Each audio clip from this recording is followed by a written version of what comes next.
परॾेही वज़ीर ऐं पीपल्स पार्टी चेयरमैन बिलावल भुट्टो ज़रदारी चयो आहे त मुल्क इन वक़्तु ॾुखियनि हालतुनि मां गुज़री रहियो आहे।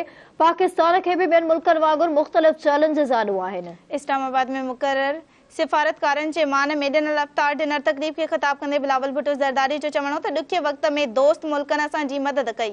कोरोना वबा सबबि आलमी सतह ते मसइला साम्हूं आहिनि। परॾेही वज़ीर जो वधीक चवणो त माइशी ॾुखियानि सां गॾोगॾु ॿोर मुतासिरनि जी बहाली वॾो चैलेंज आहे। BIASP ज़रिए हक़दारनि खे रिलीफ फराहम कयो पियो वञे। And absolutely, as foreign minister of this country, I should be able to admit, and I am ready to accept, that a lot of those difficulties are of our own doing.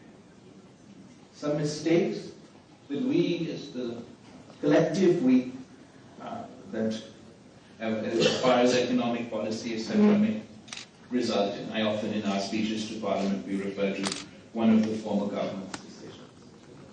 But at the same time, they're also facing the economic consequences of certain decisions that are also outside our control.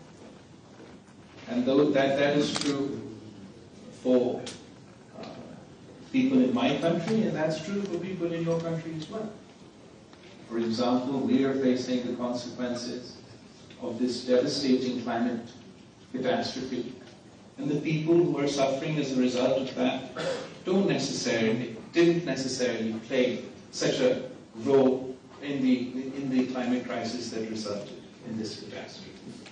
That's the same for many people in your country, especially the younger generations, who are facing the consequences for decisions and actions of others.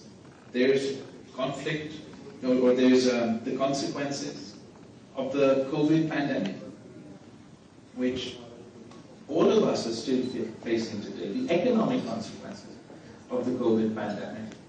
That has had economic consequences for my country and every single country sitting here today. And then obviously there's the heightened geopolitical context that we live in at the moment. And as a result of that, a lot of people in my country and in a lot of countries represented here today are facing the consequences of decisions that others are taking. The point being that while obviously we have to work together to address all these issues, we're reminded in this particular month that the consequences of our actions affect those that are perhaps not as empowered as we are. And therefore, when we have a responsibility or a position through which we can affect the lives of the less fortunate, it has always been our effort, and I believe it should be our collective effort, that as minimum the burden possibly be that we place on the bottom of the pyramid.